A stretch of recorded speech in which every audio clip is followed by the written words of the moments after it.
Hi, good morning, my dear student. Today we are going to start your class 12th history, chapter 10,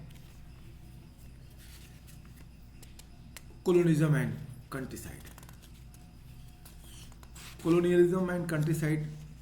In this chapter, we discuss the 2 point. The 2 point is that first, an auction in Vardhaman, and second, the problem of unpaid revenue. My dear, if you remember that I was also discuss about the topic why Jamidar defaulted on payment. Why Jamidar defaulted on payment? In this topic, I was discuss the points. Due to that, Jamidars they face difficulties to pay tax. Problem of unpaid Jamidar defaulted on payment. In this topic 1.3, I will discuss the I think 4 points which is very important and relevant to understand that the actual problem which was faced by the Jamidars and why Jamidars always ignore or always ready to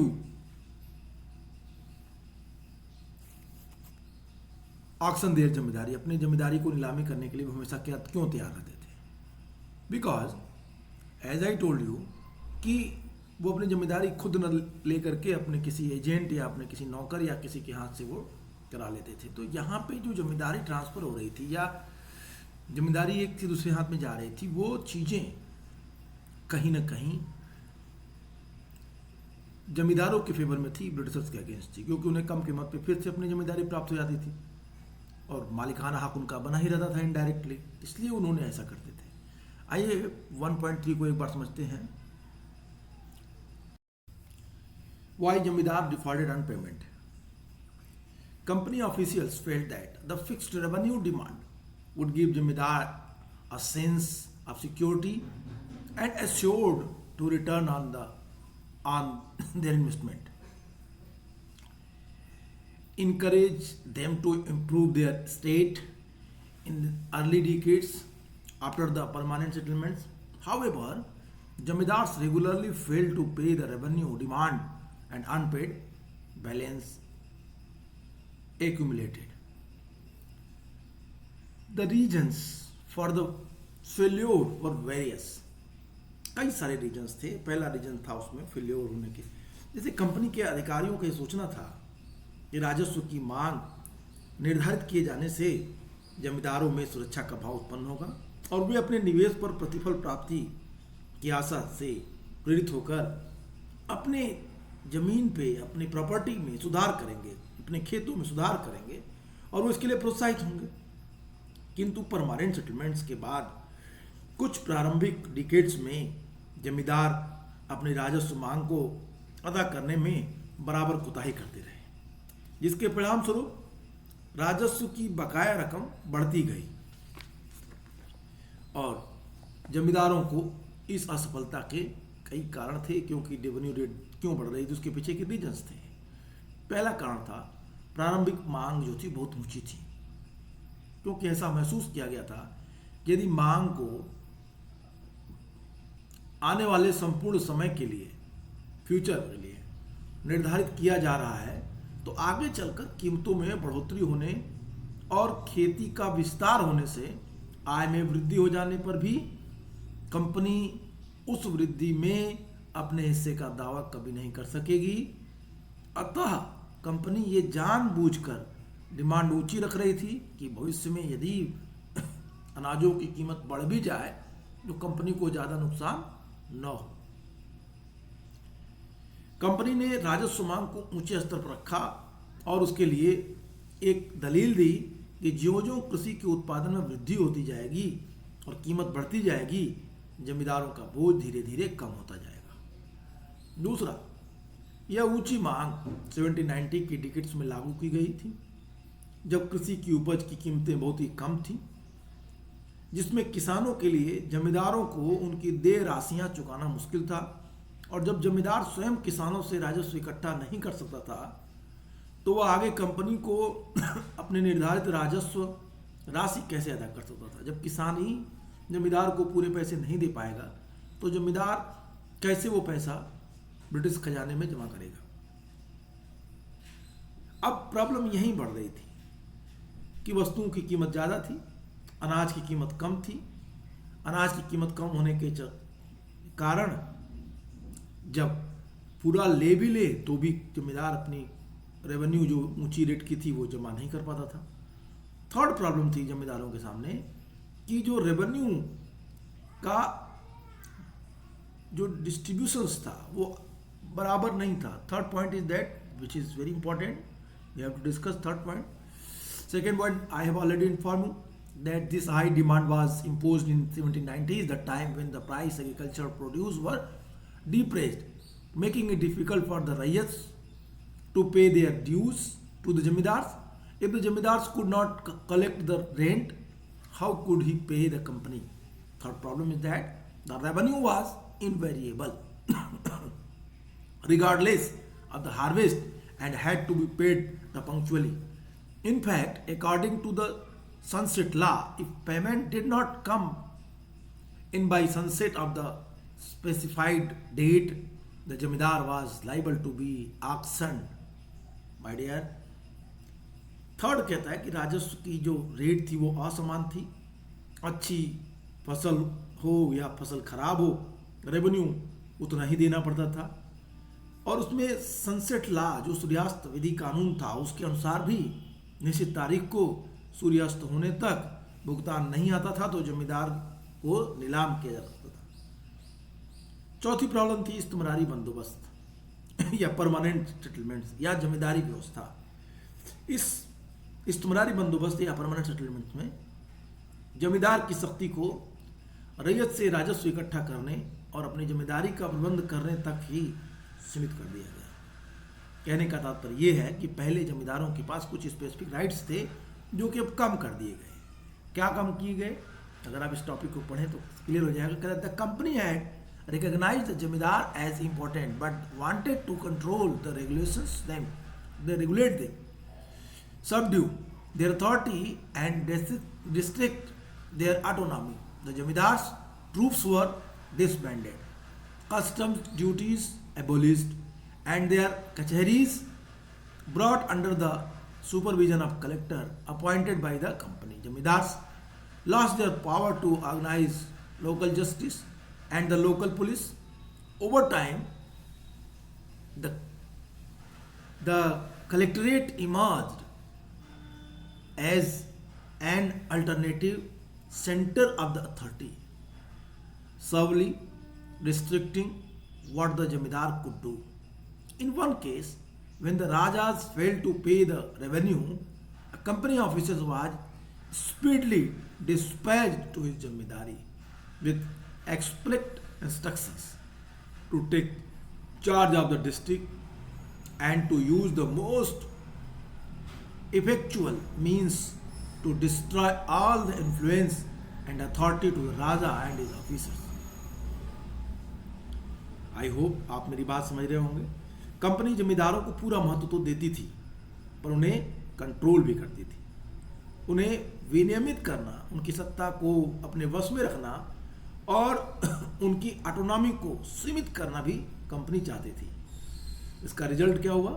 इसका result हुआ जमींदारों की जो troops थी, सैन्य टुकड़ियाँ थी, उनको समाप्त कर दिया गया। जो कस्टम शुल्क था, सीमा शुल्क थी, उसको समाप्त कर दी गई। जमींदारों को अपनी कचहरी लगाने का अधिकार उनसे छीन लिया गया और इसके लिए कलेक्टर की नियुक्ति कर दी गई। जमींदारों से स्थानीय न्याय और स्थानीय पुलिस की व्यवस्था करने की शक्ति भी छीन ली गई। समय के साथ साथ कलेक्टर का कार्यालय सत्ता के एक वैकल्पिक केंद्र के रूप में बनाया और जमींदार के अधिकार को पूरी तरह सीमित एवं प्रतिबंधित कर दिया गया। एक मामले में तो यहाँ तक हुआ कि जब राजा राजस्व का भुगतान नहीं कर सकता तो कंपनी अधिकारी को तुरंत इस स्पष्ट निर्देश के साथ उसकी जमींदारी में भेज दिया जाता था कि अब आज से जमींदारी कलेक्टर के हाथ में हो गई, जमींदार को उसके पद से हटा दिया जाता था। जिले का पूरा कार्यभार जमींदार की जगह कलेक्टर अपने हाथ में ले लेता था। राजा तथा उसके अधिकारियों के संपूर्ण प्रभाव और उनके प्राधिकार को खत्म कर देने के लिए सर्वाधिक प्रभावशाली कदम ये कलेक्टर जो प्रणाली थी वो थी। कलेक्टर सीधे अपने हाथ में ले लेता था और जमींदारों को उनके क्षेत्र से डिस्प्लेस कर देता था। राजस्व इकट्ठा करने के समय जमींदार का एक अधिकारी, जिसे आमतौर पर अमला कहते थे, गांव में आता था। लेकिन राजस्व संग्रहण एक एनुअली प्रॉब्लम थी, पारिवारिक समस्या थी, हर साल की प्रॉब्लम थी।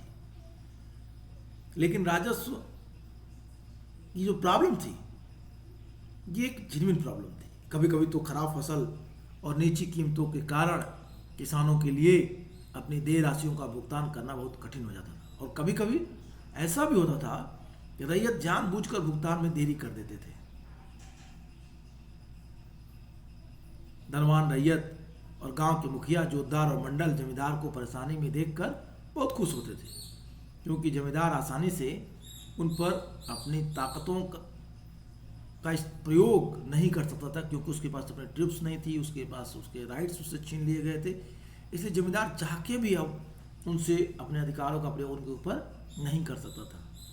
1798 में अकेले वर्धमान जिले में ही रेवेन्यू न पे कर पाने के कारण 30,000 से ज़्यादा जमींदारियां ऑक्शन की गई थी। और एक इसमें और बड़ी इंटरेस्टिंग बात है कि जब जमींदार प्रॉब्लम में आता था तो गांव के जो जोतदार थे, मंडल थे, बड़े किसान थे, वो बड़े खुश होते थे। जमींदार आसानी से उन पर अपनी ताकत का प्रयोग नहीं कर पाता था, जबकि जो बाकीदार पर मुकदमा तो चला सकता था, मगर न्यायिक प्रक्रिया लंबी थी। कई बड़े किसान एक साथ मिल जाते थे और जमींदार के खिलाफ कोर्ट में मुकदमा दायर कर देते थे। मुकदमा काफ़ी लंबा चलता था, तब तक जमींदारी नीलाम हो जाती थी और बड़े किसान खुश होते थे, बदला लेते थे। My dear, at the time of the rent collection and officers of the zamindars, usually the amla, they came around to the village, but rent collections was the perennial problem. Sometimes bad harvest and low price made payment of dues difficult for the rayats. At other times, rayats deliberate delayed payment. Rich rayat and village headman, Jodhar and Mandals were only too happy to see the Jamidars in trouble. The Jamidars could therefore not easily assert his power over the Jamidars, could the prosecute difficult, but the judicial process was long drawn. In Bardhaman, along after there over 30,000 pending the suits of the arrest of the payment 1798. कहता है बर्धमान कुछ में अकेले अगर वर्धमान की बात करें तो कहता है कि 30,000 जमींदारियां क्या की गई, ऑक्शन की गई। अब यहीं पे जमींदारों का एक तरफ पतन हो रहा था, दूसरी तरफ जोतदार नामक एक नया ग्रुप इमर्ज हो रहा था। जोतदार कौन थे? कहता है 18वीं सेंचुरी के अंत में जहां एक और अनेक जमींदार संकट की स्थिति में गुजर रहे थे, वहीं दूसरी ओर धनी किसानों के कुछ समूह गांव में अपनी स्थिति मजबूत कर रहे थे। फ्रांसिस बुकानन के उत्तरी बंगाल के दिनाजपुर जिले में सर्वेक्षण में हमें धनी किसानों के उस वर्ग का, जिन्हें जोतदार कहा जाता था, का एक लंबा विशद विवरण देखने को मिलता है। बुकानन इस बात को लिखता है कि 18वीं सेंचुरी का अंत और 19वीं सेंचुरी की शुरुआत में जमींदारों की जगह एक नया वर्ग अब गांव में आ चुका था, और ये था बड़े किसानों का वर्ग, जिसे जोतदार कहते हैं। 19वीं शताब्दी के 19वीं सेंचुरी के प्रारंभिक वर्षों तक आते आते जोतदारों ने जमीन के बड़े रकबे, जमीन के बड़े बड़े पार्ट, जो कभी कभी तो 1000 एकड़ में फैले होते थे, उनको उन्होंने अर्जित कर लिया। स्थानीय व्यापार और मनी लैंडर्स के कारोबार पर भी अब इन जोतदारों का अधिकार हो गया। इस प्रकार इस क्षेत्र के गरीब काश्तकारों पर व्यापक शक्ति का प्रयोग करते थे जोतदार। उनकी जमीन का काफ़ी बड़ा भाग बटाईदारों, अधियारों या वर्गदारों के माध्यम से जोता जाता था। ये जोतदार खुद अपनी खेती नहीं करते थे, अपनी खेती को बटाईदारों में बांट देते थे, जिनके माध्यम से खेती होती थी। जो खुद अपना हल लाते थे। ये जो किसान जो उनकी ज़मीन पे काम करते थे, अधियारे, खुद अपना हल लाते थे, खेत में मेहनत करते थे, फसल के बाद उपज का आधा हिस्सा जोतदार को दे देते थे। गांव में जोतदारों की शक्ति जमींदारों की ताकत की अपेक्षा अधिक प्रभावशाली होती थी। जमींदार के विपरीत जो शहरी इलाकों में रहते थे, जोतदार गांव में ही रहते थे। गरीब ग्रामवासी के काफ़ी बड़े वर्ग पर सीधे अपना नियंत्रण रखते थे। जमींदार द्वारा गांव की जमा को बढ़ाने के लिए किए जाने वाले प्रयत्न का वे घोर विरोध करते थे। जमींदारी अधिकारियों को अपने कर्तव्यों के पालन करने से रोकते थे। जो रैयत उन पर निर्भर रहते थे उन्हें वे अपने पक्ष में एकजुट रखते थे और जमींदार को रेवेन्यू के भुगतान में जानबूझकर देरी करा देते थे। सच तो यह है कि जब रैयत का भुगतान न किए जाने पर जमींदार की जमींदारी को नीलाम किया जाता तो अक्सर जोतदार ही उन जमीनों को खरीद लेते थे। उत्तरी बंगाल में जोतदार सबसे अधिक शक्तिशाली थे।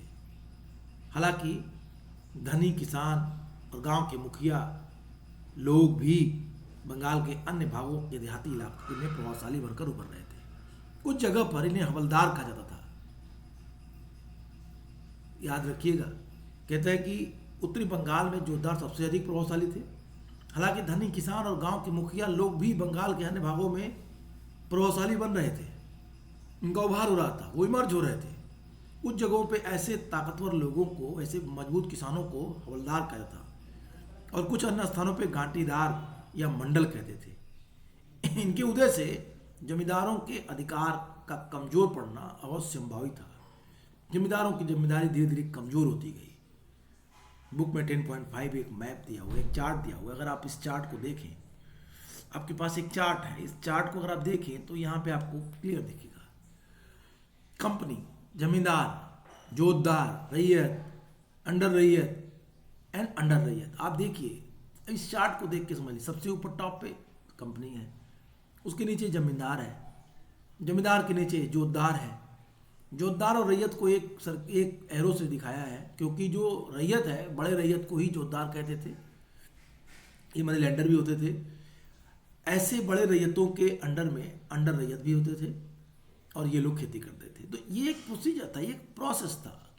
और यहाँ पे जोतदार काफ़ी मजबूत स्थिति में आया। इसी जोतदार को मंडल या घाटीदार या हवलदार भी कहते थे बंगाल, उत्तरी बंगाल के इलाकों में। और इन पूरे प्रोसेस से पूरा का पूरा सिस्टम एक नए रूप में आ रहा था। My dear, I hope on the basis of that you can easily understand. आप इन चीज़ों, let us come and try to understand the line which is given in your book. 1.1 rise of the jotedars. While many zamindars were facing a crisis at the end of the 18th century, a group of rich peasants were consolidating their position in the village. In the Francis Buchanan's survey of the Dinajpur district of the North Bengal, we have two vivid descriptions of this class of rich peasants known as Jotdar. By the early 19th century, Jotdar had acquired the vast area of land, sometimes as much as several thousand acres. They controlled local trade as well as the money lending, exercising immense power over the poorer cultivators of the region. A large part of their land was cultivated through the sharecroppers, adhiyara or bargadars, who brought their own plow, labored in the field, and handed over half the produce of Jotdars after the harvest. Within the village, the power of Jotdar was more effective than that of Jamidar. Unlike Jamidars, who often lived in urban areas, Jotdars were located in the village and exercised the direct control over the considerable section of poor village. They freely resisted effort by Jamidar to increase the jama of the village, prevented Jamidari Officials from the executing their duties mobilized Rayyat who were dependent on them. They deliberately delayed payment of the revenue to the Jamidars. In fact, when the estate of the Jamidars were auctioned for failure to make revenue payment, Jodhar were often amongst the purchasers. The Jodhars were most powerful in North Bengal, although rich peasants and village headmen were emerging as commanding figure in the countrysides in other part of the Bengal. As well, in some places they were called the Havaldars. Elsewhere they were known as Gantidar or Mandals. The rise, the inevitable weekend zamindars authority. My dear, इन चीज़ों के आधार पे मैंने आपको ये समझाने का प्रयास किया कि किस तरीके से बंगाल में एक नया वर्ग उत्पन्न हुआ और वो था जोतदार और कोई नहीं बल्कि बड़े किसानी होते थे जो एक बड़ी समस्या क्रिएट करते थे। किसके लिए? जमींदार के लिए, क्योंकि जमींदार जहाँ शहरों में रहता था वहीं ये जोतदार गाँव में रहते थे। जोतदार का किसानों के ऊपर, रैयतों के ऊपर सीधी पकड़ थी। जब कभी जमींदार के लोग जमींदारी वसूल करने आते थे तो जोतदार अपने प्रभाव से जमींदारी सही समय पे न जमा कराने के लिए किसानों को या तो तैयार कर लेता था या तो उन्हें बाध्य रखता था। किसान मजबूर थे क्योंकि गांव में रखने वाला जोतदार ही समय आने पे किसानों की मदद करता था। इसलिए किसान जानबूझ करके, बड़े रैयत जानबूझ करके जमींदारों की रकम रेवेन्यू अदा नहीं करते थे और इसके फलस्वरूप सनसेट लॉ के अकॉर्डिंग जमींदारों की जमींदारी नीलाम कर दी जाती थी, ऑक्शन कर ली जाती थी और ये जमींदारी फिर ये रैयत ही खरीद लेते थे। इन रैयतों के पास कभी कभी तो 1000 एकड़ का, कोई तो 5000 एकड़ तक की जमीनें होती थी। उत्तरी बंगाल में इनके कुछ और अन्य नाम भी प्राप्त होते हैं, जैसे हवलदार, गांटीदार, मंडल, इस तरह के लोग भी थे। जोतदार न केवल बड़ा किसान था बल्कि जोतदार साहूकार के रूप में, मनी लैंडरिंग के रूप में भी काम कर रहा था, बड़े व्यापारी के रूप में भी काम कर रहा था। जोतदार इसके साथ साथ कई अन्य चीजों पे भी अपने को स्थापित कर रहा था। एक तरफ वो अपने को जमींदार के रूप में ट्रीट कर रहा था, दूसरे बड़ा व्यापारी बन रहा था, तीसरे उसके पास जमीन थी। अपनी जमीनों पे वो बाहर से आए हुए किसानों को अधियारा पे, बटियारा पे जमीनें देता था। ये बाहर से आए हुए किसान या उसकी ज़मीन पे खेती करने वाले किसान, लैंडलेस किसान, अपने हल बैल के साथ आते थे, अपना पूरा श्रम लगाते थे, अपने अनाज बोते थे और फसल तैयार होने के बाद आधी फसल जोतदार को दे देते थे। इस तरह से एक बीच में जोतदार नामक वर्ग आ गया, जिसके बारे में फ्रांसिस बुकानन अपने डिटेल्स में विस्तार से इसकी चर्चा करता है, ये बताता है। अब मैंने आपको एक चार्ट दिखाया था, इस चार्ट के आधार पे भी अगर आप चाहें तो आप इन चीज़ों को आसानी से समझ सकते हैं। आप इन चार्ट को देखिए, इस चार्ट में बहुत कुछ क्लियर हो जाएगा। कहता है company, zamindars control numerous village, jotedar rich ryot also trader and money lenders. अब रैयत, अंडर रैयत, अब इनके आधार पे समझिए। Zamindars were responsible for paying revenue to the company, distributing the revenue demand जमा over village. Each village, rayat big or small, paid rent to the zamindars. Jotdars gave out loans for other rayats and sold their produce. Rayat cultivated some land and gave out the rest of under rayats or rent. Under rayats paid rent to the rayats. इन चीज़ों के आधार पे, इस chart के आधार पे आप इस पूरे topic को, जोतदारों की पावर को, जमींदार के प्रॉब्लम्स को आप आसानी से समझ सकते हैं। तो आज के लिए इतना ही, फिर मिलेंगे अपने नेक्स्ट क्लास में। Good bye.